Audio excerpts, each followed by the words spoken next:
Peace and abundance always. Hey, what's up? This is Peter Abundant, aka Dr. Abundant.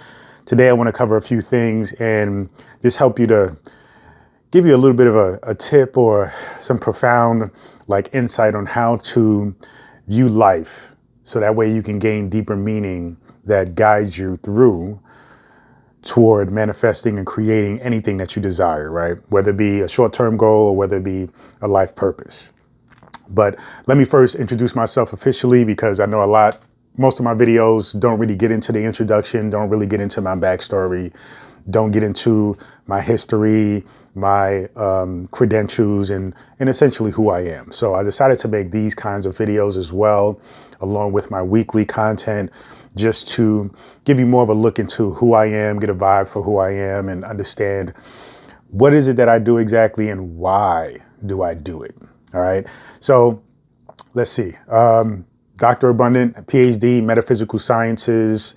Ultimately, what I say is that is the study of spirituality.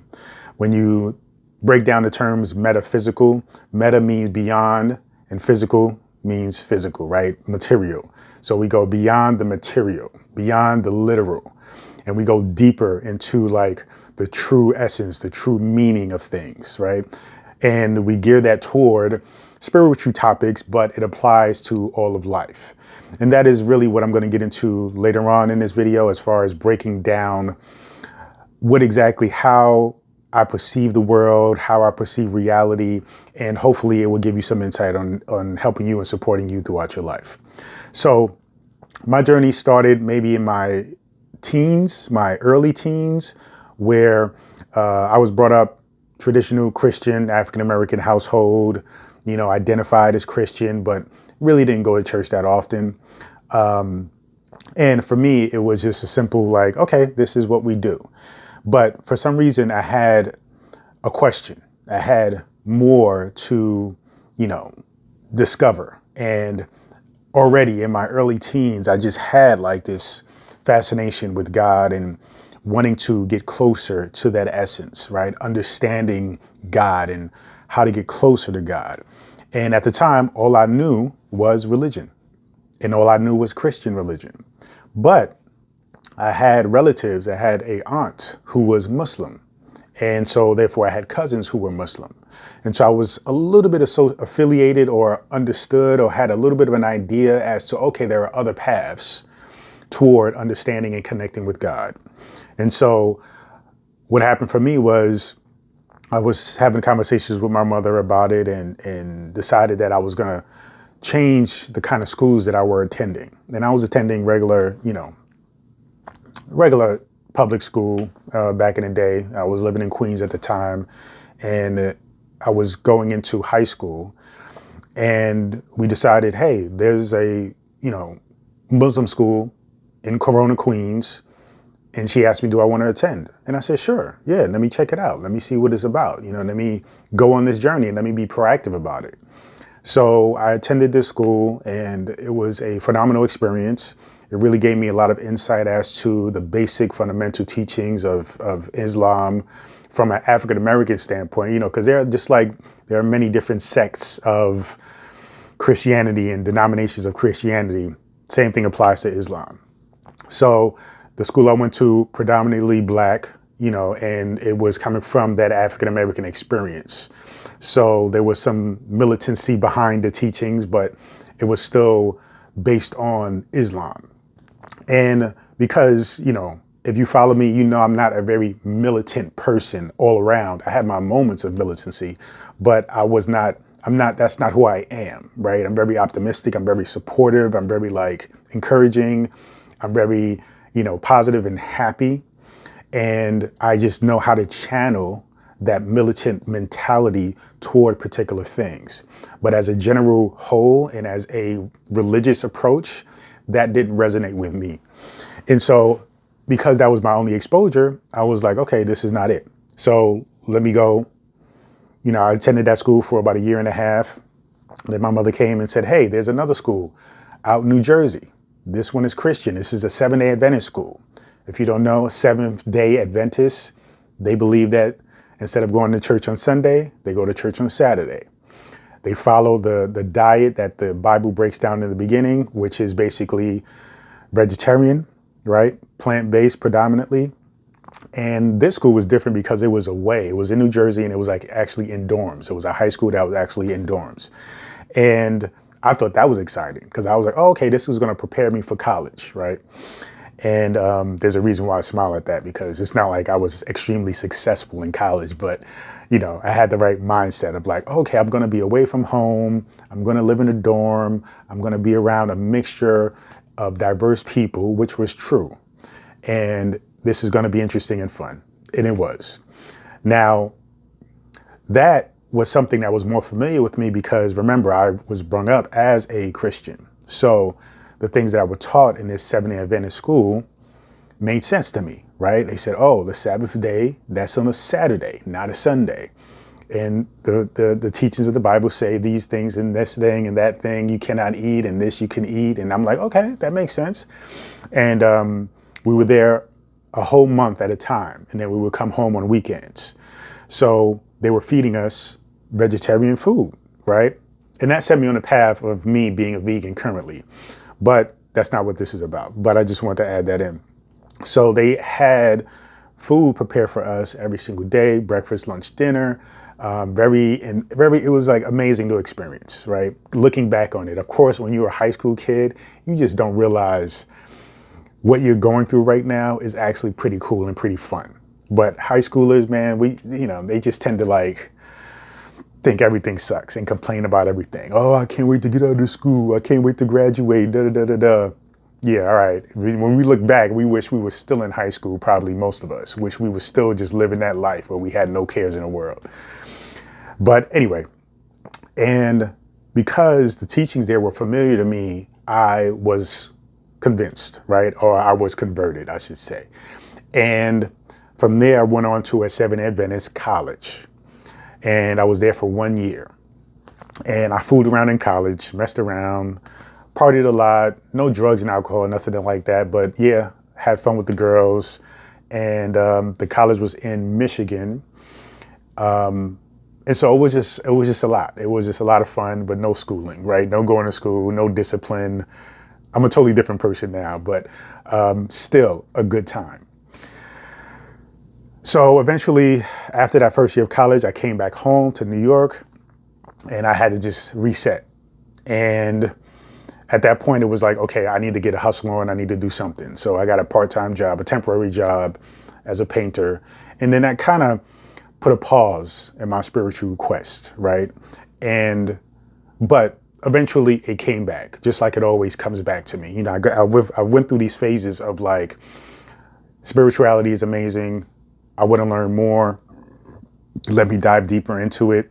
And then something will happen and it would try to pull me away from it. And so I will pause and then I will come back to it, pause and come back to it.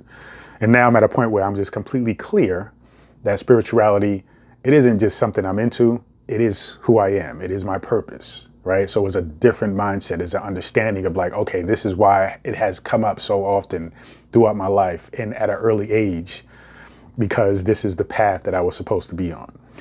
So for me, it went from having these momentary, like moments of like, okay, I'm going to study this. I'm going to get into this. And, The Secret that came out, I got into hypnosis. Got certified as a hypnotist, decided, what, that led me on the journey of understanding the subconscious mind. And then eventually I said, okay, I'm going to look for a school, where I can get a PhD in metaphysical sciences. There were a couple of them online, applied, got accepted, did what I had to do, got the PhD. It took some time because, again, life came in the middle of that to try to derail, not really derail, but to teach me the lesson of sticking with it and understanding your purpose. I mean, anytime you're haunted and something keeps coming back, no matter what happens in life, no matter what goods or bad happens in life, anytime something keeps coming back and you're like, oh, there's this thing again. I want to do this. I want to do this. That is it. Chances are that is your thing. So for me, it was just like, again, it kept coming back around. And so these moments of, all right, I'm going to do this. I'm going to write a book. I'm going to do this. I'm going to do that. And life happening, had my daughter, had my son, relationships in and out. Relationships didn't work. Marriages didn't work. It was just all these different things that kind of derailed me a little bit. But they weren't derails. They were really actually just part of the journey. So that led me to, again, metaphysical sciences. And I just kind of really loved the whole idea of it, the concept of it. People may ask, oh, well, metaphysical science, unfortunately, is not mainstream. So you're not going to find that in Yale or Princeton or any community college for that matter, right? So it's a specialized degree coming from a specialized establishment that is, non-for-profit, that whole thing. Not accredited, you know what I mean? But though there's aspects of it that are simple and easy, there were aspects of it that are very difficult. I had to write a thesis and a dissertation. Those are the two things that kept me the longest in that program, right? Because it took me so long to figure it out because it was so hard. Like I would send stuff in and it was like, no, we would not accept this. And I was like, oh my God. So anyway, eventually I made it through and I learned a lot, especially about writing. I learned about, formatting and just addressing and delivering messages and things of that nature. So the bottom line though is, for me, this is my purpose. And it became clear just a few years ago. And all I had to do was understand that the power of making the decision that this is what I'm going to do, because this is what I'm meant to do. So, there are different layers of understanding this is what you're meant to do, but then you also have to commit to it. Because what's going to happen is what you're meant to do is going to continue to haunt you. And the results of your life will not be at its highest potential if you're not agreeing to that contract, right? Because you came down here with a contract. You decided to come to this earth as you, through your parents, have the family you have the purpose you're supposed to, fulfill. And when you come down here, if you're not paying attention to the signs, then you will, in fact, experience a life where it's going to be some struggles. There's going to be difficulties, okay? Because you're not living in alignment with the contract. So you must identify what that is. And it is simple. It's just paying attention to the signs, paying attention to your curiosity if you're young and just exploring and doing a lot of things, and then paying attention to your passions, your interests, right? And then when you're clear about the things that you're passionate about and interested in, you ask yourself this one question: what could I do for the rest of my life without worrying about money, but still enjoy doing it for the rest of my life? And whatever that is, that's your thing. Okay, you may have a natural skill at it, you may not, but the skills will develop, right? You will develop those skills as you go. And as you continue to go, those skills will expedite as far as development goes, you see? So you just have to have faith in yourself, faith in your oneness with the universe, because the universe is giving you all the signs. The universe wants you to win. You just have to trust in that and let it happen, okay?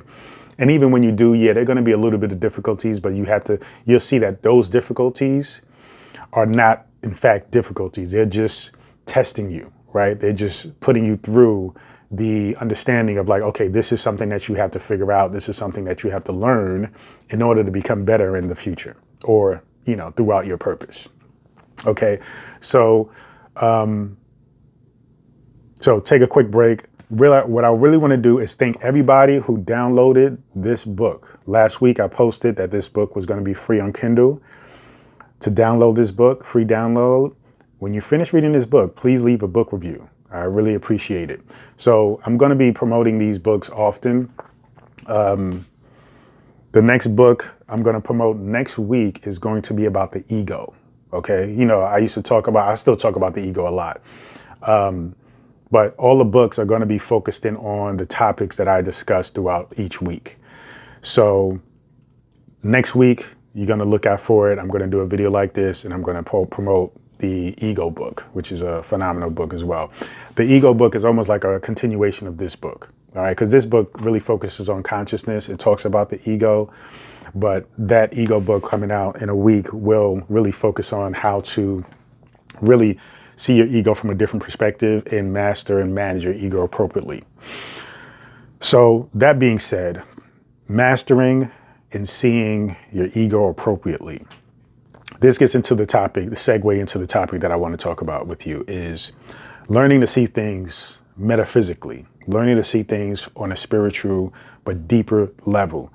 We live in a world where everybody is seeing things so superficial, and they are living from a perspective of seeing something without asking any questions, without wonder, without inquiry, without, putting in deeper meaning and context to it.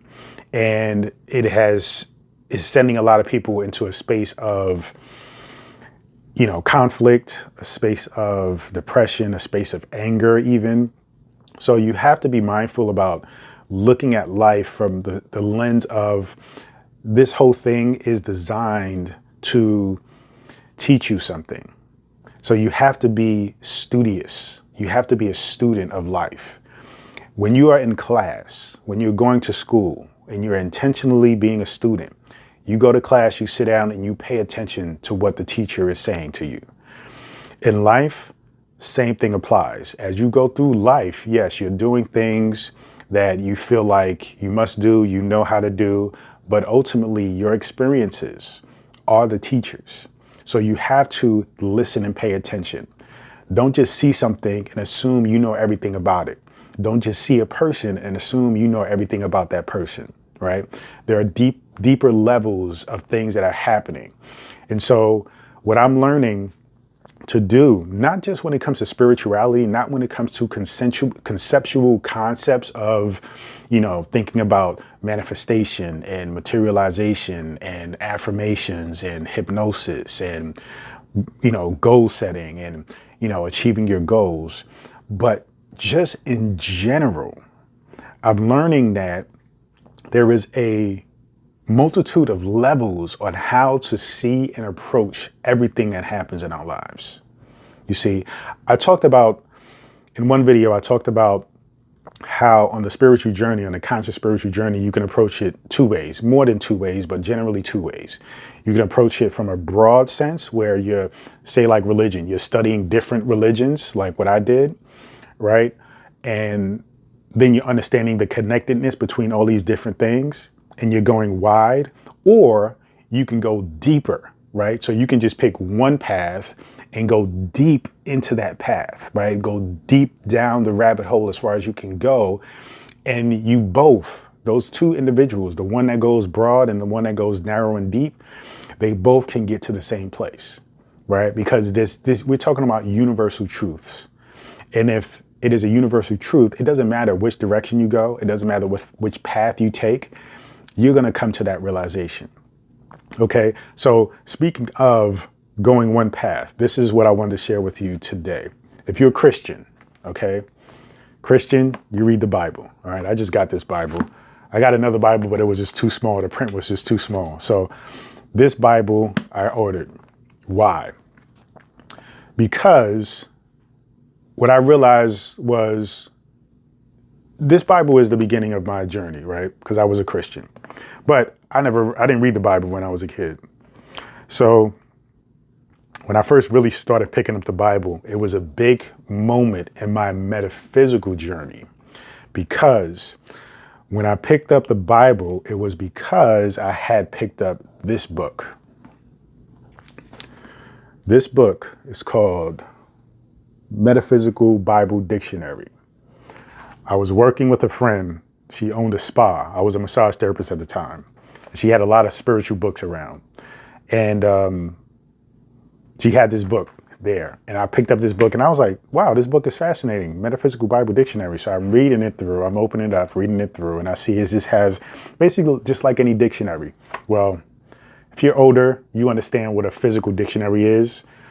Younger is different. You can just type it in the computer on the internet and it'll give you the definitions. But this book, essentially what it does is you can look up a word, look up a term, a place, anything referring to in the Bible, from the Bible. All right. So you can look up something in the metaphysical dictionary and it'll give you the meanings of it, but not the literal meanings. It will give you the metaphysical meanings. Okay. So what does that mean?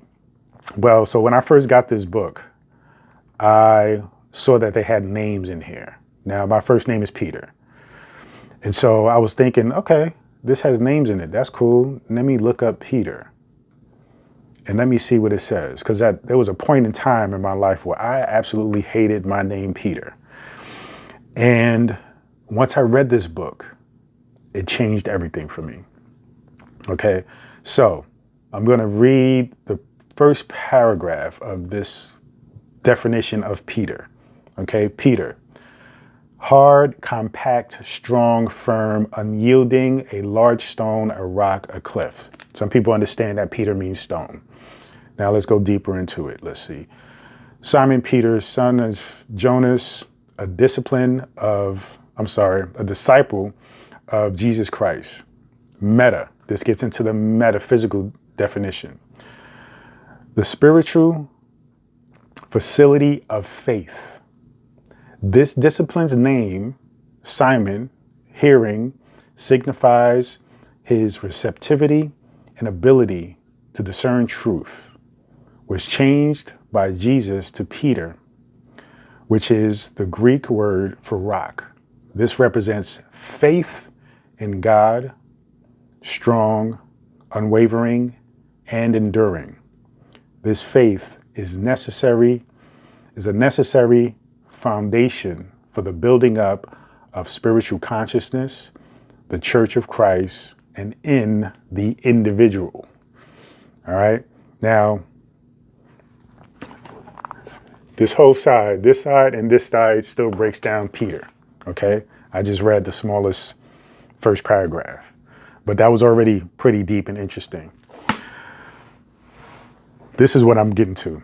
If you are a Christian and you're having questions and you're on a metaphysical journey and you're looking for something deeper, the answer isn't you have to leave Christianity. So don't feel that way. This is what I suggest you do. Anybody who is Christian or is raised Christian, identifies as Christian, this is what you must do. If you have a Bible and you read the Bible, it must be accompanied by this book. Okay. You must find this book, buy it. Okay. When you buy this book, every time you read this book, you should have this book with you. And then when you find something interesting, okay, you go and refer to the Metaphysical Bible Dictionary and it will open you up in a whole new way. So when I first experienced this book, I was just like blown away and I was intrigued. I think I purchased this book maybe 4 or 5 times and somehow it gets lost or I give it to somebody. I don't think I will ever give it to anybody again because it's a hard find, especially in this format.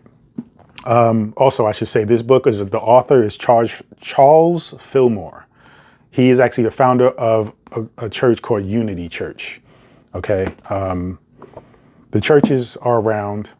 They're not like the most popular in the world, but they're significant in the metaphysical world. And they teach Christianity from a very metaphysical point of view, which if I had to go to one church, Christian church, that would be it for sure. So, but anyway, you must get that book somehow, some way. If you're on this Christian journey and you're intrigued by Christianity and you want to go on a deeper level into the journey, please, highly recommend you buy that book. So this book started my metaphysical journey. And just recently, this past week, I realized that the metaphysics of life applies to everything. Looking for a deeper meaning applies to everything. The trick, though, is making sure, because there are people that look for a meaning in everything, but they look at it from a negative view, right? Oh, what does this mean? What does this mean? Why do you do that? What that mean? What you really mean? Like they're really pissed off and they're really coming from a place of being led by the ego, lack mentality, negativity, from a place of hurt, right? Some trauma that they had gone through created a lens for them to see the whole entire world. Meanwhile, they get to create their whole entire world by simply changing the lens. So for me, the lens of metaphysics and seeing the deeper meaning of every aspect of life comes from the understanding that I get to create my own reality, but also recognizing that the universe wants me to be successful, wants me to be happy.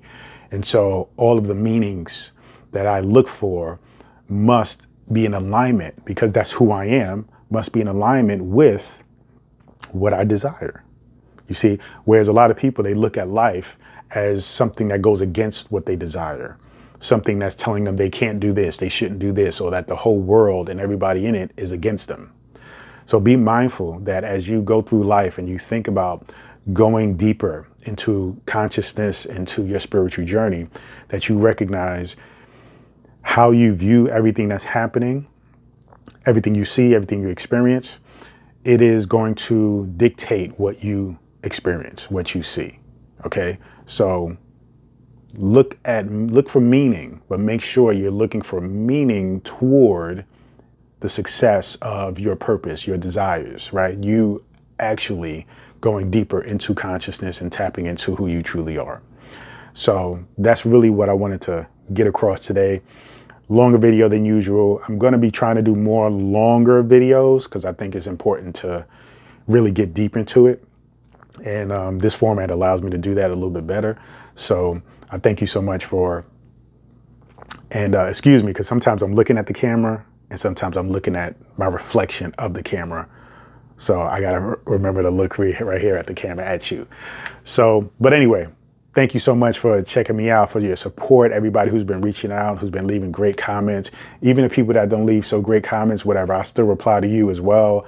I still see the God in you, and I am here to support all of us tapping into our creative power, our divinity, and actually living out purpose. So thank you so much. Feel free to go to drabundant.com, subscribe to my newsletter, get the free ebook. And if you're subscribed, you're going to get a lot more amazing free things from me to support you on your journey. All right. Thank you. Peace and abundance always.